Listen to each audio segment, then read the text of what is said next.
I had an experience where I believe I was actually being shown the soul recycling process. And the abduction research is full of ships over hospitals, over cataclysmic events, over war zones, sucking up souls. There is lore in the intelligence community that some of these intelligence people actually go to their grave because they're being threatened with afterlife implications.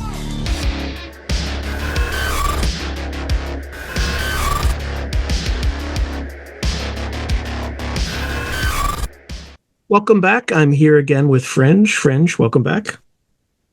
Great to be here, Sean. Thank you. Okay, we ended the last episode with a discussion of, or we didn't get there yet, but we were about to talk about what you think these things are, where you think they're from, and what their agenda may or may not be. So let's start with, what are they? Ooh, what are they? So I'm going to go back a little bit. So when I said in the last episode, I reluctantly came to this conclusion. It took me a long time to even admit to myself what was happening to me. Some of that was the science. Like it made no sense to me that they could be using me for what they appeared to be using me for, which is these medical procedures, gynecological procedures, and what appears to be this creation of hybrid children. And so at this time, I was a pretty hardcore, very conservative Christian. I had been that my entire life to one degree or another. And even doing the remote viewing and some of the New Age practices kind of went against my religion or my religious beliefs. I started thinking, am I dipping my toe someplace that I don't belong? And then I would start thinking, well, wait a minute, this is just accessing my subconscious mind. This should be totally kosher, that kind of thing. But I was a pretty hardcore Christian. So I start getting into some New Age practices, and at the time, I'm coming to understand and accept more of what's happening. I am pretty into the New Age side of this alien abduction phenomenon. I'm listening to people like Elizabeth April. Elizabeth April is just a pretty well-known, she's an mostly Instagram personality. She does a lot of remote viewing. She claims to be in contact with the Galactic Federation. And she is what I would refer to now as a love and light person. So these aliens are here, but they're here to upgrade humanity. These abductions are actually for humanity. And we are going to emerge as human 2.0. And this is actually very good for us, and it's beneficial. And so I was very much, might sound strange to people, but since we're talking about science fiction anyway, I feel like I was very much led down this path. I was almost taken by the hand and walked down this path. And so I know your question is, what are they? And it's going to be a long answer. So I used to think these were aliens from outer space, that these were our space brothers, ETs in the truest sense of the word, aliens from other planets. And I thought they were here for us, for humanity. And the very first time I ever heard otherwise was when I was listening to a podcast called Cultish, and I came across Ray Boucher. I don't know if you've ever had the opportunity to interview him, but he would be amazing. I would absolutely. So this is, again, I get lots of synchronicities. So there was a podcast that Linda Moulton Howe literally just put out, I think last week, like Wednesday of last week. I had listened to it yesterday, but she mentioned Ray Boucher. Ray Boucher is the individual who Nick Redfern, I believe, interviewed for his book Final Events, where this is the whole demonic thesis, the Collins elite. And sorry, I'm tying a lot of threads right now. It's actually mentioned in Lou Elizondo's book, Imminent, right? So he says, or he posits, whether or not this is the official approved message of the U.S. intelligence community, given his media coverage, it absolutely is. So, whether for better or worse, I'm not making a judgment on that, but you don't get on CNN and in the New York Times and all that stuff unless you have somebody with some juice gives you some approval. But in his book, he claims that there's three factions. There's the faction who wants to disclose. There's the faction that runs the legacy program, that mostly consists of aerospace companies. And then there's the demonic faction, which it's painted as kind of a religious with a religious fundamentalist brush, which I don't think is fair, because I interview people who have that theory, and it might not be the strongest one, but it's not the craziest, right? There are aspects that I can understand. Anyway, that's a long description of who Ray Boucher was. He was approached by these people, the Collins elite, to look into this problem, and that's kind of, they came off believing it was demonic. Anyway, what were you going to say about Ray Boucher? Right. So I came across Ray Boucher on a podcast, and Ray Boucher was a paranormal investigator for many, many years, but he was also a pastor. And so he caught my ear. And I'm now into the topic as far as, I'm listening to Elizabeth April. I had been doing some energy work. I was getting into the new age side of the topic, raise your vibration, manifestation, that type of stuff. So I came across Ray Boucher, and Ray Boucher told his story. And I didn't quite understand the story when I very first heard it, but he was basically linking these entities to the demonic side that you just talked about. So Ray Boucher, and now I have heard this story, and I've actually now read the book, but at the time I had not come across this information yet. Ray Boucher was in touch with two individuals who worked for the Department of Defense, who came to him as Christians, believing that they were doing something that was demonic. And they came to him basically for his advice. And I believe they ended up getting hooked up with Linda Moulton Howe, and there's a whole story behind it. But basically, these individuals said that the government was engaging in not only remote viewing, but remote assassinations. And they were attempting to do occult rituals to get in contact with demonic entities. So this was the gist of what Ray Boucher was saying. Now, the first time I heard him say something like this, I actually had a visceral reaction. I thought, this is the most ridiculous thing I have ever heard. I am not dealing with demonic entities. These are not demonic entities. They don't even look like demonic entities. They don't feel like demonic entities. They're not doing things demonic entities would do. So I was in that love and light camp that these things are beneficial here for us. So a lot of people like to put me in a tiny little box, and they say, well, you're a Christian, so of course you think these things are demons. And in fact, I absolutely did not think these things were demons, but I ended up later coming into contact with what I would definitely call demons.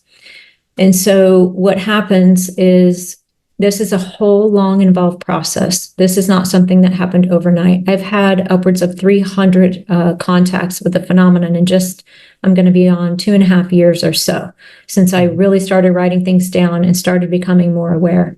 And that's everything from an abduction to an attempted abduction to an extreme number of downloads just plopped into my brain, audible messages, anything you can imagine, it's happening to me during this time. And so I completely rejected this idea that these aliens had anything to do with the demonic. I literally thought they were from outer space, from other planets. I didn't have any information. They weren't telling me that. It was just what I thought. So during this time, I end up waking up more and more, becoming more conscious, becoming more aware. And at some point, I start getting a little suspicious of what's going on and the message in general. And can make this a very long story or a very short story. The long story's fine. We got plenty of time. We have at least, a little bit less than 50 minutes, but we have time. It's complicated. So during the winter months of 2023, I started being suspicious. And I have said before, considering my own profession and the number of investigations I've done and the number of people I've talked to, the number of just evidence, the amount of evidence I've gathered, the number of times I have testified in court, it actually took me an embarrassingly long time to start questioning what was happening. I was hook, line, and sinker on this love and light alien agenda. So I slowly start realizing something's wrong. And when I realized something was wrong was when I was conscious enough to understand that they were transferring my, Christians would call it the soul. If you're a more new age or more spiritual, you might call it the astral body and the consciousness. They're transferring everything that's me, my entire essence, that is me. And they're taking it out of my physical body and they're putting it into another body. And there were times when I perceived that I was actually being placed into a computer terminal or a television screen. Sometimes I perceived that I was actually inside of a portal, which is difficult to even articulate, but this is even what I'm writing in my journal. When I start realizing that there's actually a lot more to this abduction phenomenon, I start realizing sometimes my physical body is not going anywhere. They're just taking my astral body or my soul and consciousness. I'm using those words, all together synonymously. And I realize they're transferring me, they're putting me in other bodies. I start realizing that they're doing things that are very difficult to articulate, but I'm getting this impression that they're trying to reverse engineer the human soul. When the United States and China clash, the world will never be the same, especially when forces beyond reality threaten to intervene. What if the United States went to war with the People's Republic of China? How would these rivals fight for supremacy on land, sea, air, and across the stochastic streams of time? What wonder weapons would be unleashed? What horrors would emerge from the irradiated sludge of the South China Sea? What heroes would rise and forever change the course of history? Tread into the deepest and darkest dimensions of the multiverse, gaze through a kaleidoscope of fractured realities, and bear witness to the disturbing visions of World War III from today's greatest minds in science fiction, fantasy, and horror. Weird World War, China. Available now from Baen Books at baen.com. And I start becoming suspicious and I start really pushing back during abductions. I'm now questioning everything they're doing. I am being disruptive.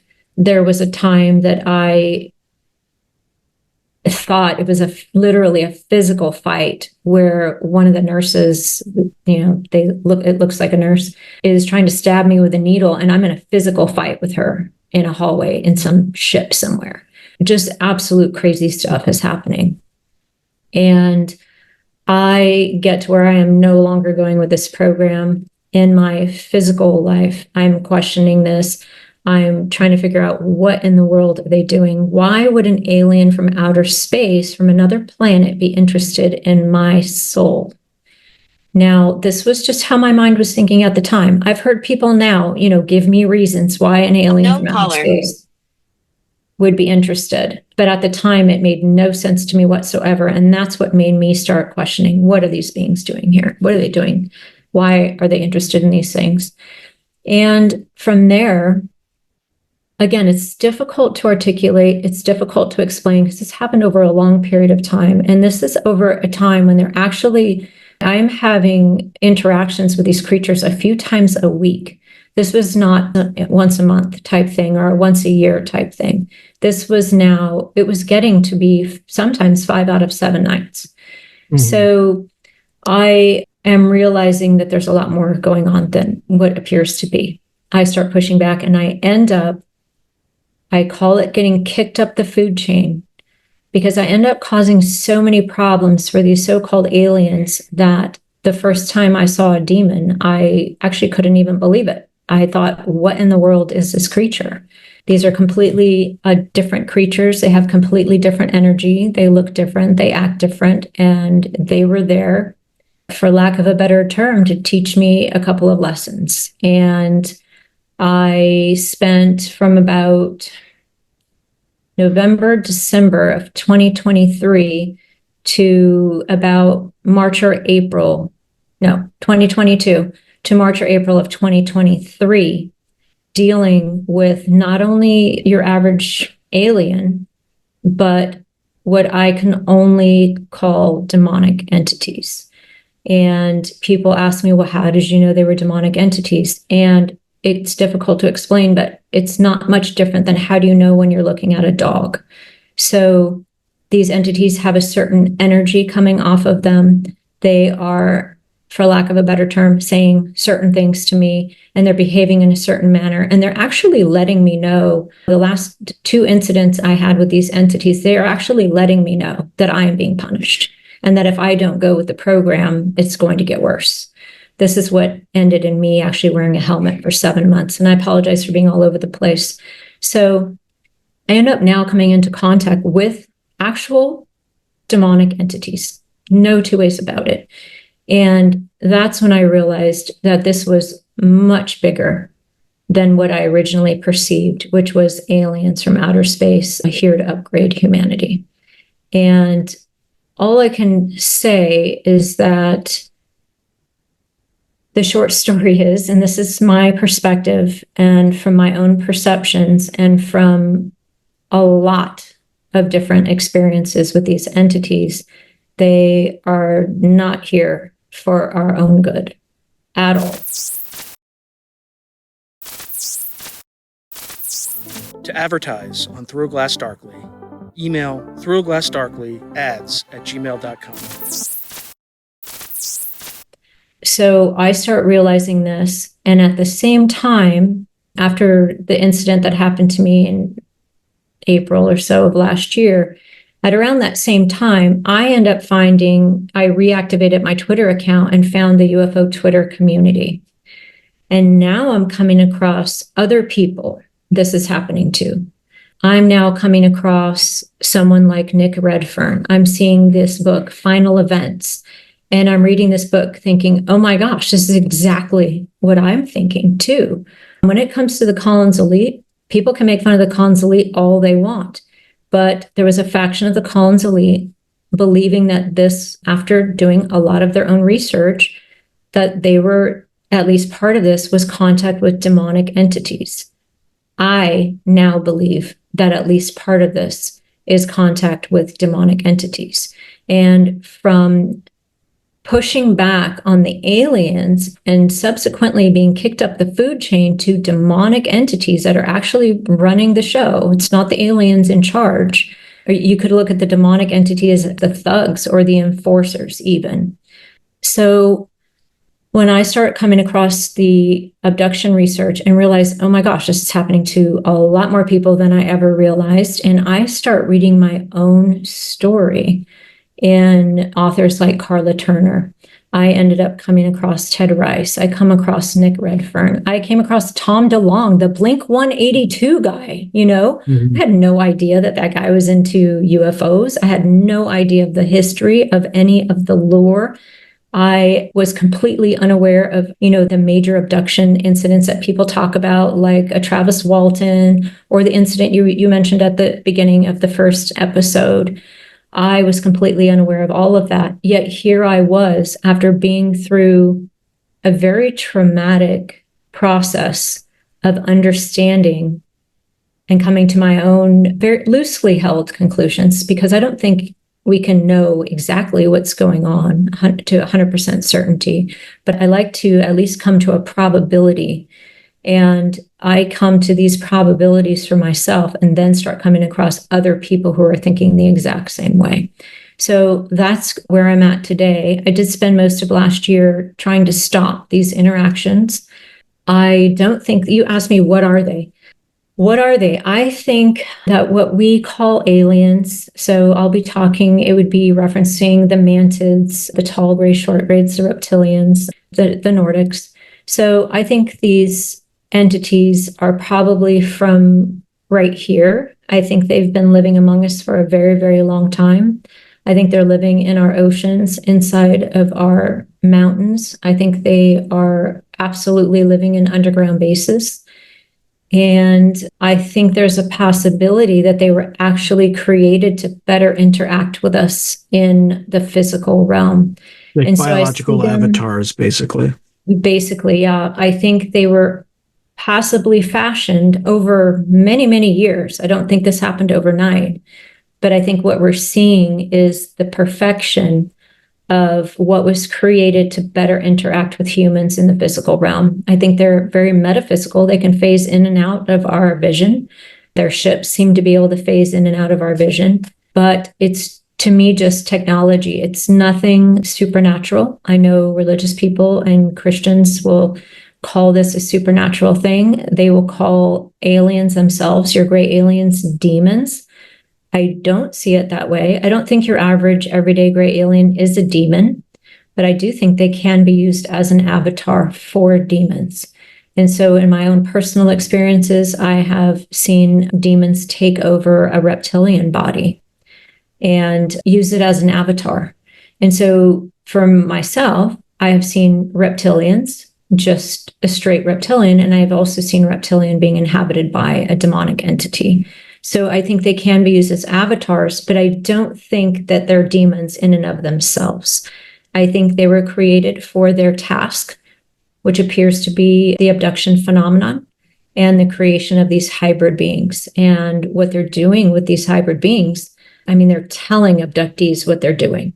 Nobody really wants to hear it, but they're telling abductees that they will be taking over the planet and pushing out humans and pushing in the hybrids for their own purposes. So that's where I'm at on what they are. I think they were probably created for the very task they seem to be carrying out right now. And what do you think there's a timeline associated with all of this? I'm sure they have a timeline. I don't know what the timeline is. I think, there's a lot of dates floating around out there, especially coming from the intelligence people. Yeah. Right. I think that's interesting. I know for me, I've been getting these cataclysmic visions my whole life of a mile-high tidal wave wiping out the East Coast, giant earthquakes, tornadoes, bridges collapsing, airplanes going down.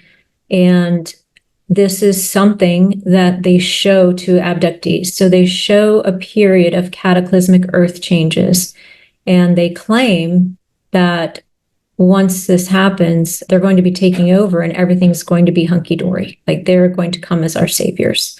So I don't know what their timeline is. I've been feeling for the last few years like I have a monkey on my back. I turned into a bit of a low-key prepper.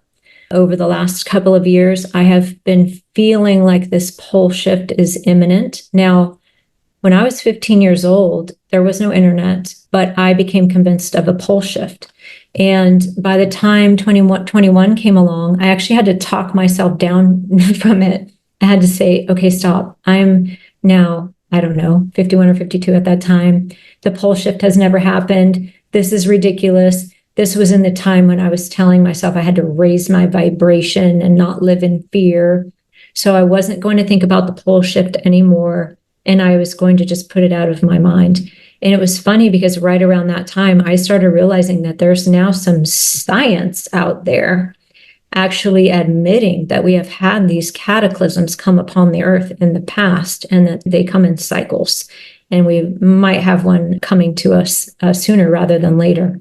So I think when it comes to the timeline, you're never going to hear me say this is happening tomorrow or 2026 or 2027. I do like to point out, I do believe the intelligence community seems to be taking Chris Bledsoe very seriously, and he's putting out that 2026 timeline, as are many other people.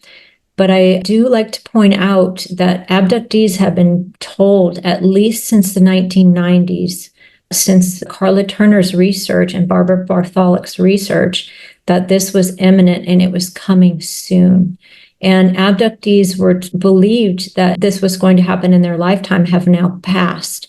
And so it's really important to remember that these entities are very deceptive, they're very manipulative, and they don't tell the truth very often. At least they don't tell the whole truth. And so is this 2026 date going to come and go? I don't know. I don't know. What I've done for myself is I've gotten myself as prepared as I could possibly be for my current circumstances. I'm a bit of a prepper, like I mentioned. I became pretty anxious just a few months ago. and things had kind of ramped up for me. I get a lot of visions, even just daytime visions. And I had this giant meteor or maybe even an extra planet or something that just crashed right into the earth. It was on fire. It was burning from the inside out, it looked like, and it came and crashed into the earth. I have seen what looks like either a second sun or a giant solar flare right underneath the sun come and turn the whole earth into glass. And so I get a lot of these things, happening. I did become anxious, but what I ended up doing is I ended up just really shoring up everything I could possibly have to be as prepared as I could be for something catastrophic, even just something like the electrical grid going down, even, just a major earthquake, just kind of being prepared in general.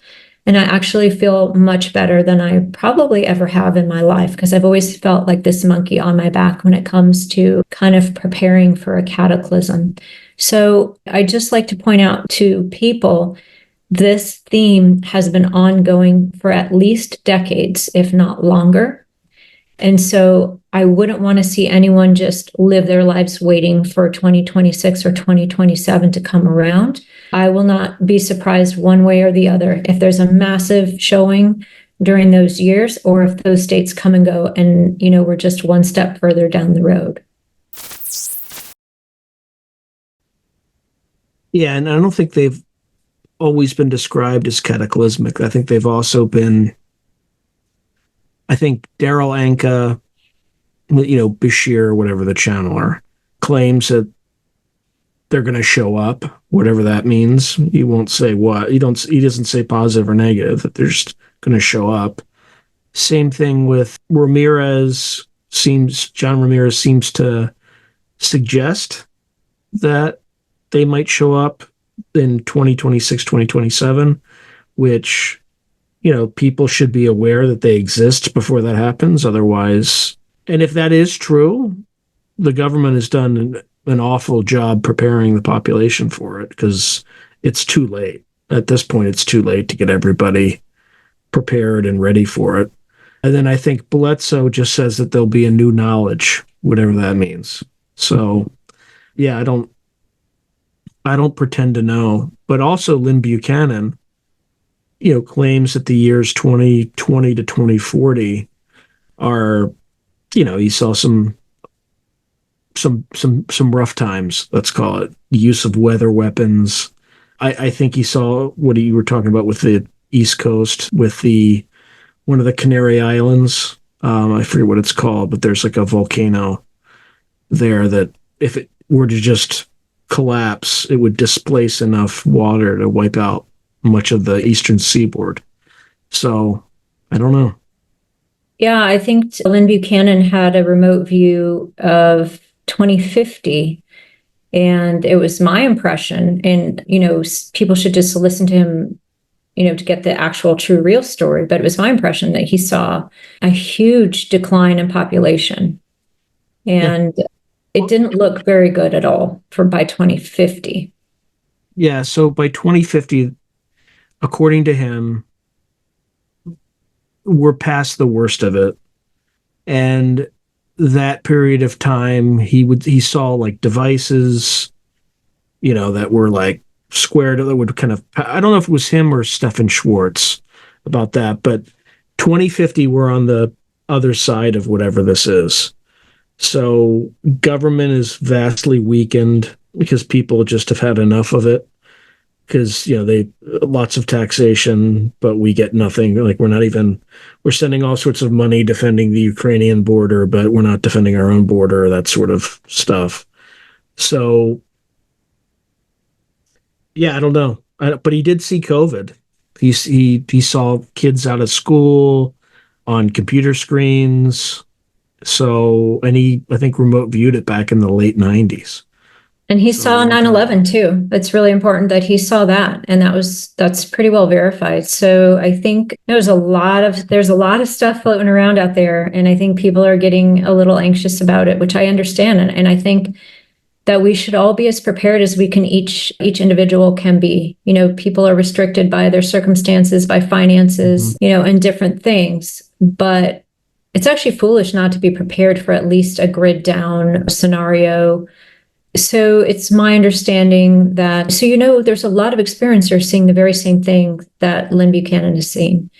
And it's something that seems to just be floating around out in the ethers that people are just picking up on. A lot of even future forecasting group, a lot of the remote viewers, but a lot of the experiencers, and then just a lot of people who don't consider themselves experiencers, they're picking up on the same thing. So to me, be prepared, but don't live every single day being nervous or worried or living in fear that this is coming, because it might not come in our lifetimes if it comes at all. This idea that they're showing up as our saviors is pretty prevalent. There's a few different scenarios out there. Chris Bledsoe saw a nuclear exchange. Other people I don't think that's going to happen. I would just be there. There are any number of reasons why I don't think that's going to happen. I think some of our nuclear weapons might not even work because they haven't been tested in 30 years. Oh, that's insane.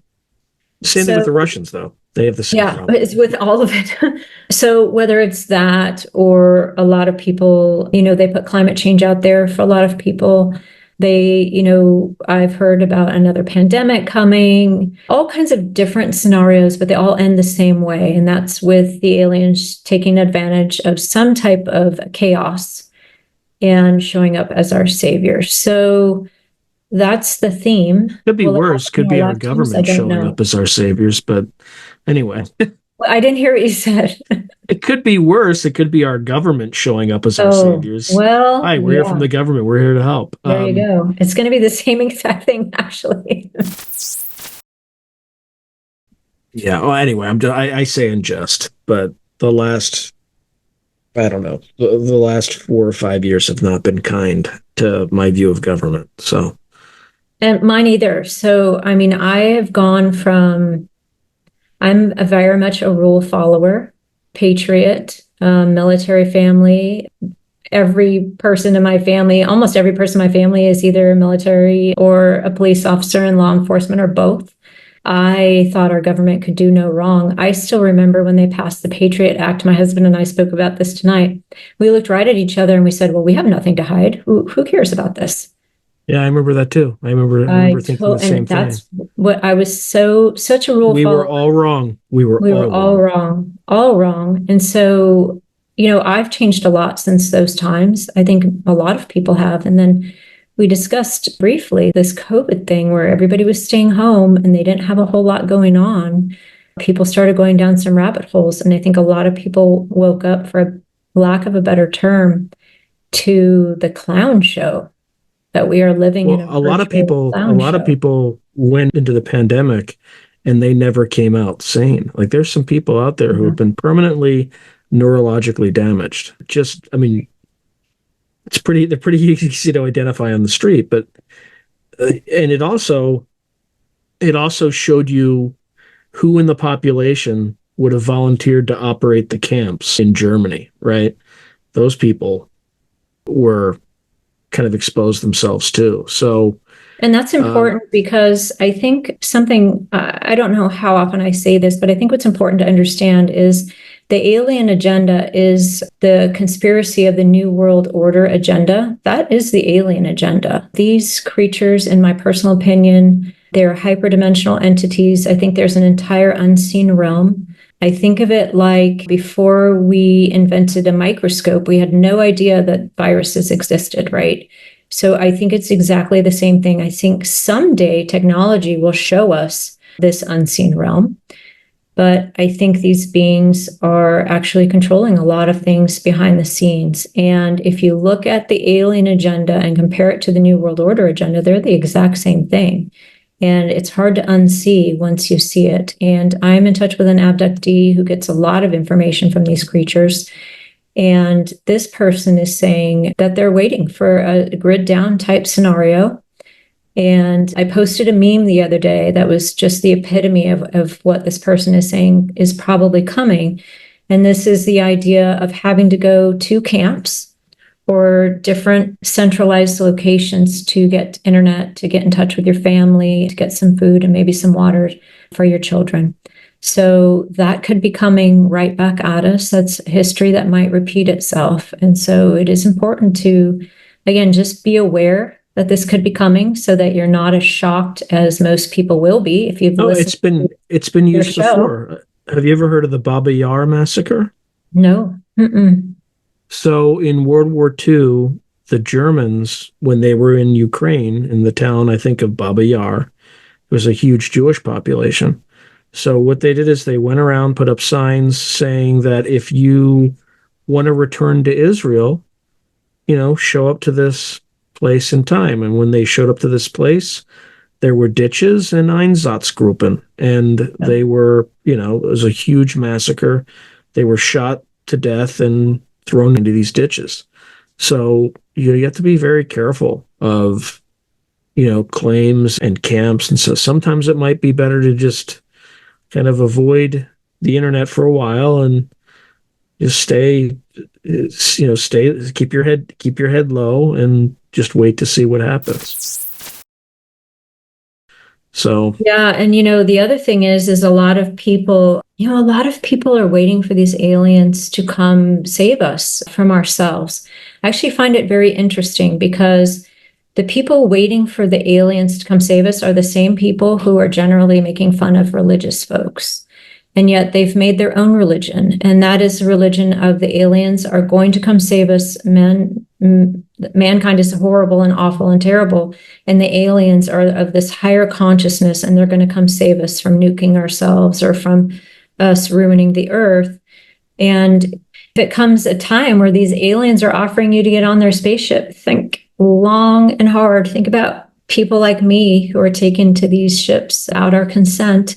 We're experimented on. There are assaults happening on these ships to women and children and some men that no one wants to discuss. I won't say the full word because I don't know if you're going to be on YouTube or whatever. Yeah, it'll be on YouTube. So, but these things are happening on the ships. These creatures are not our friends. They're not just stealing biological material from us to create these hybrids. They're doing terrible things to children, 4 years old, 7 years old. The girl I'm in touch with started at 12 years old. This is not okay, and I hope not in anyone's book. And so I just ask people to keep an open mind. Think about this interview. If the ships ever show up, if you're offered to go to a camp that even appears to be our own government, be suspicious because they seem to be especially if they look human. And if they offer you to go on the ships, you know what? Think long and hard. Don't just jump at it. These creatures are not here to save us.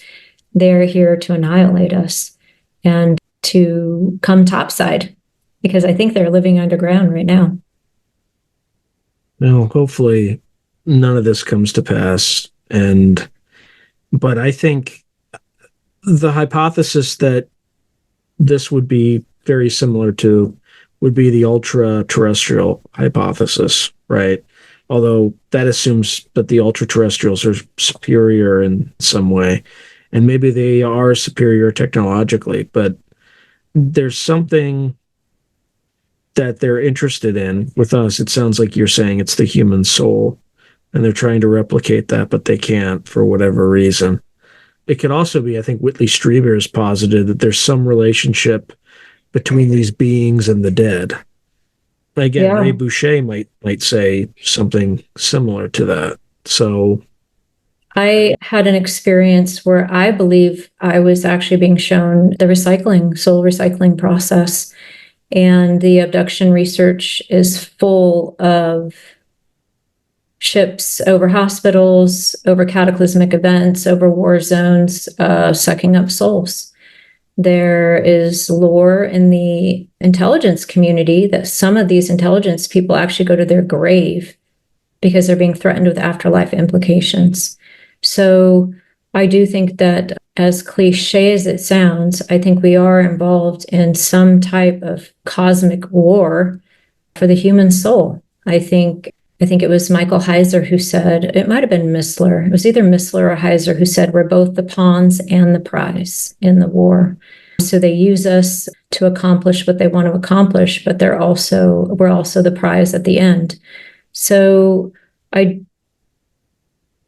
not sure how much further you want to go, but why do these entities use human women at all? So if they are superior in their technology and, they're geneticists and biologists and what have you, so they take a human woman's egg and they take a human man's biological material and they mix it with an alien genetic material. This is supposedly what's going on. But then they place this material back inside the human female. Why are they doing that? Why do they need the human female to incubate this genetic material, this child eventually, for at least a few months? Why do they need to do that? They then take it out of the human woman and put it into an artificial womb to continue growing. So why do they do that? Because we could get into some metaphysical reasons why they might be doing that. Why do they need a human woman? Does it have to do with a human soul? And when does a human soul actually get attached to a body? I don't know the answers to these questions, but it's certainly things that I think about and I ask myself. Why wouldn't they just grow these hybrids in a petri dish? There's got to be a reason for it. And what I saw with them trying to, what I perceive to be reverse engineer the soul, it seems like they're either trying to create one for themselves, or I've heard it speculated that they're actually, if they can't do that, they're trying to actually hijack our souls and actually try to get to wherever we might be going in the afterlife. So there's a lot of very strange things happening when it comes to the afterlife and when it comes to these grays and the other entities. There's a lot of overlap between the abduction research and near-death experiences. But once you see that, you can't unsee it. It's the same entities. It's the same process. If you have an abductee seeing a dead relative on board a spacecraft, and you have abductees seeing Jesus during encounters, and we have the same thing happening during near-death experiences. Many, many abductees have had a near-death experience or more than one near-death experience. So it seems like these entities are involved all over the place, including the afterlife. And I think that's going to be the part. So for me, that was the most shocking part. That's the part that sent me into just a crisis. I was just in a crisis mode when I realized that these things that I thought were aliens were actually involved in the afterlife process. And whether you believe in reincarnation or not, that these entities are involved at all was just too much for me. It was shocking for me. And it was the thing I had the hardest time with wrapping my mind around. So there is a whole other side to this. We're not talking about just aliens from outer space supposedly abducting people out of their beds. There's a lot more rabbit holes to go down besides that one. Yeah, and since that seems to be, well, I'm not entirely sure, because I think Lou Elizondo's book seems to imply that they're from, they're extraterrestrial, right? David Grush said in no uncertain terms that they were non-human, right? And they don't really know where they're from. How much do you think, or do you get a sense for, our intelligence community really knows about these things? I think there are a lot of people in the intelligence community who knows exactly what this is we're dealing with. I think they know. Does every single person know? I don't think so.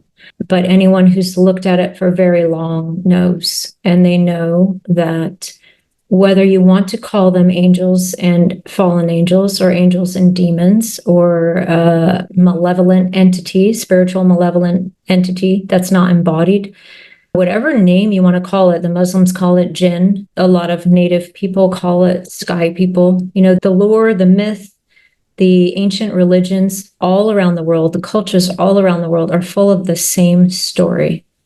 And I think it's a story that didn't end. And I think that's exactly what we're dealing with now. I personally believe the religions will have it more correct than the science.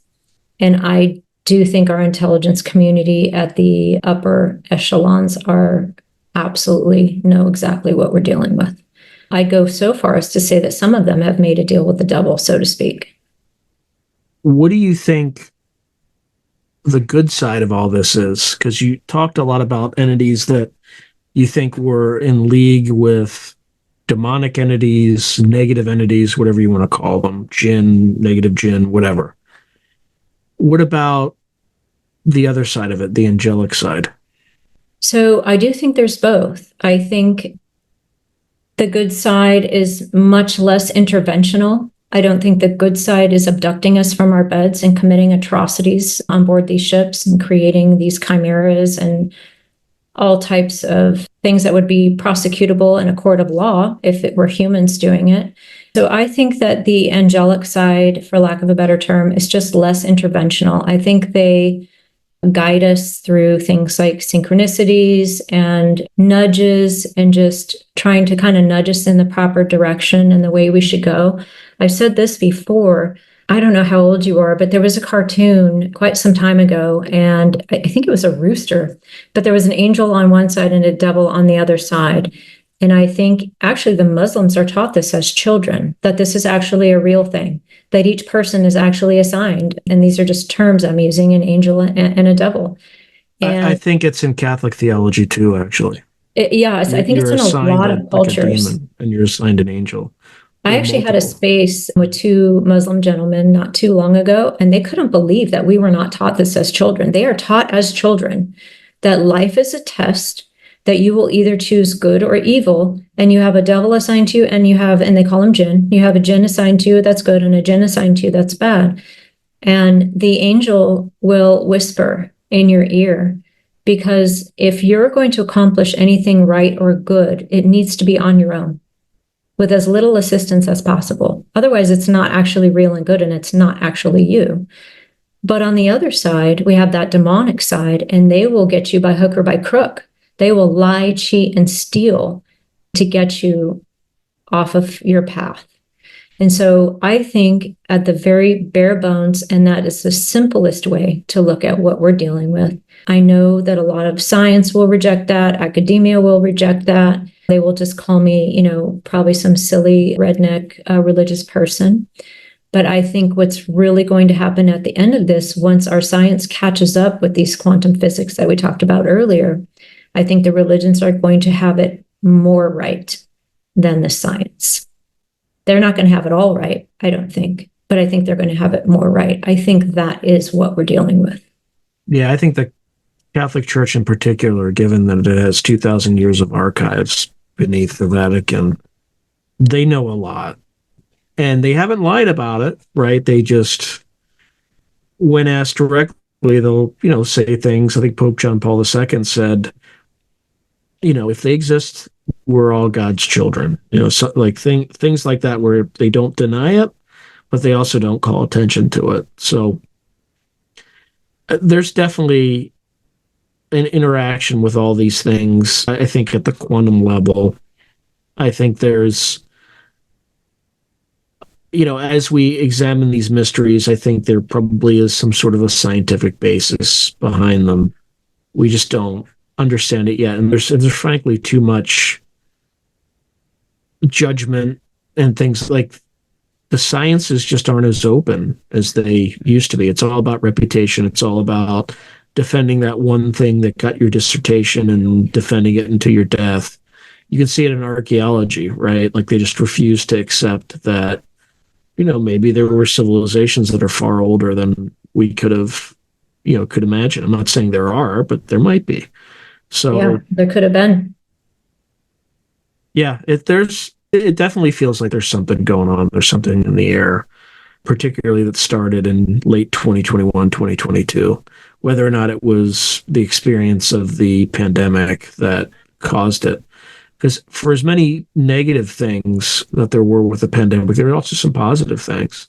A lot of us had a chance to wake up. A lot of us, like I used to spend 5 hours a day sitting in my car waiting to get to work, right? And going back. Unlocking that was a huge change for me. I didn't get to see my, oldest 3 children most of their lives because I was working all the time. But my youngest son, I probably seen more of him than I have the other three combined. So there were blessings that were associated with that, as well as some of the kind of the curses that people had to deal with. But it also exposed things and laid bare, as you refer to, the clown show, right? The utter clown show. Doesn't it feel like we're living in the Truman Show? I mean, doesn't it feel like I didn't see the Truman Show until recently, or, shows like the Adjustment Bureau. I mean, it just seems like that's the world we're living in. And well, I mean, we had a former president literally shot in the head. About a week later, there was a soft coup on the existing president, and we're acting like there's no change. And then they're like retconning all the references to the new candidate who was the border czar, who was suddenly not the border czar. And it's just like, guys, I'm right here. Like, are people that dumb? Are they that stupid? I think it's to the point where they don't care. So I think they used to try to hide these things. And I think it's to the point where to me, it's almost just, it's in your face. They do not care that we know. They don't care. They're going to do what they're going to do anyway. And that we know makes no difference to them. In fact, I think they revel in it now. I think in getting into that topic too, there's definitely some very strange laws to the universe where these creatures and their proxies are always looking for consent. They're always looking for consent and permission.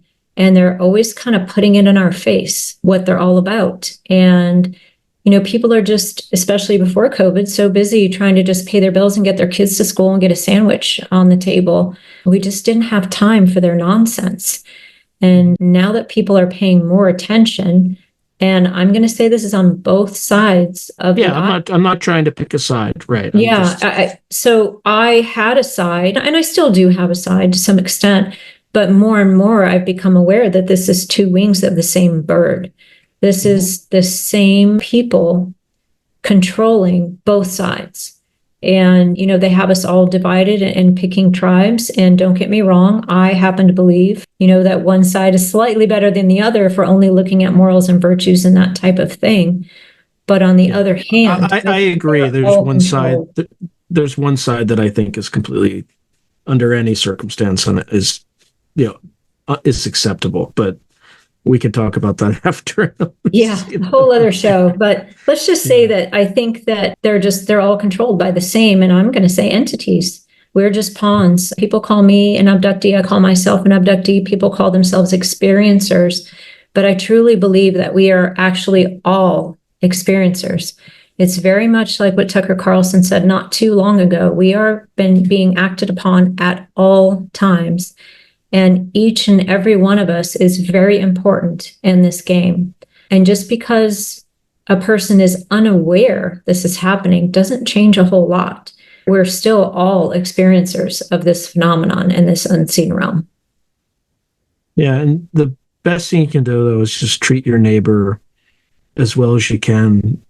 Try not to get caught up in all the negative emotion, because that's all. So are you familiar with who Jerry Marzinski is?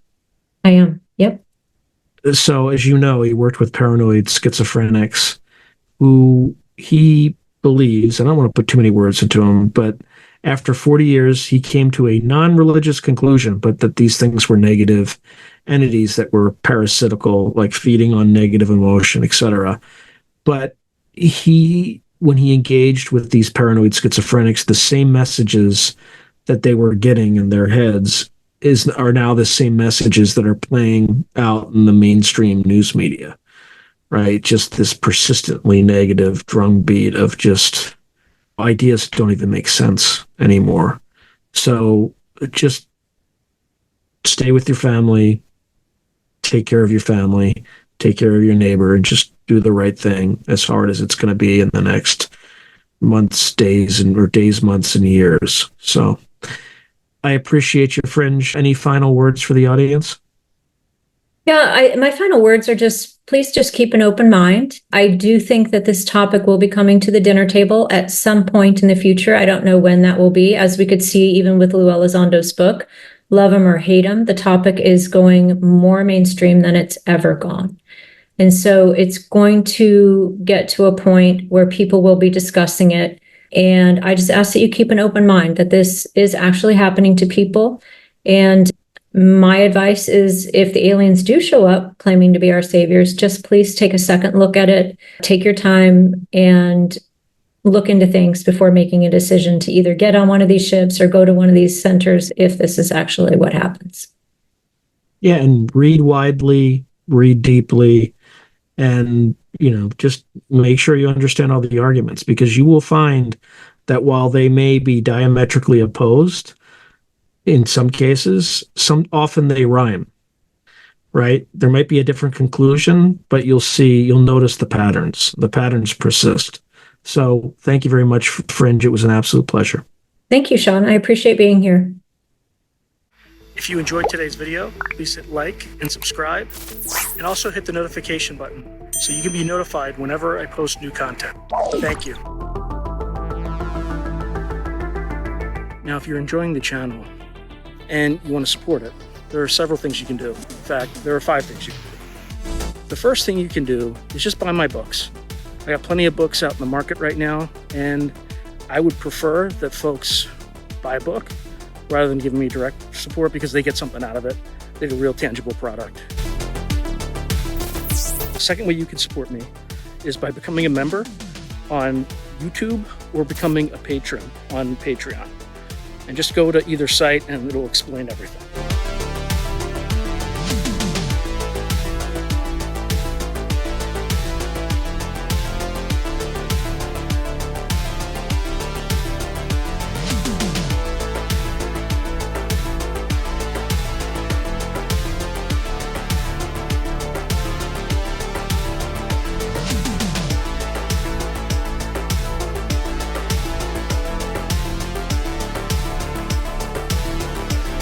The third way you can support the channel is by checking out my merch site, which is here. There's plenty of stuff that you could get to support the channel. And I'd appreciate that you have it and you can wear it. Not only do you help support the channel, but you also help promote the channel, and I appreciate that. The fourth way that you can support the channel, and this is really easy, is anytime you want to buy something on Amazon, literally just go to the description below and click on any link, literally any link. The channel gets a cut of that, and it costs you no extra money. You just go through the link, as I'm part of the Amazon Affiliates Club. The fifth and final way you can support the channel is through donations. Now, I don't prefer these because it's more of a expression of gratitude, but you don't really get anything out of it as a subscriber to the channel. However, if you decide to do these options, there's 2 options. There's Buy Me a Coffee, which is a separate site, and there's also, you can go through YouTube with either a super chat, super sticker, or a super thanks. Again, I prefer Buy Me a Coffee because that organization takes less money than Amazon does. But either way, I appreciate any support you are willing to give the channel. So thank you very much, and keep watching. I really appreciate it.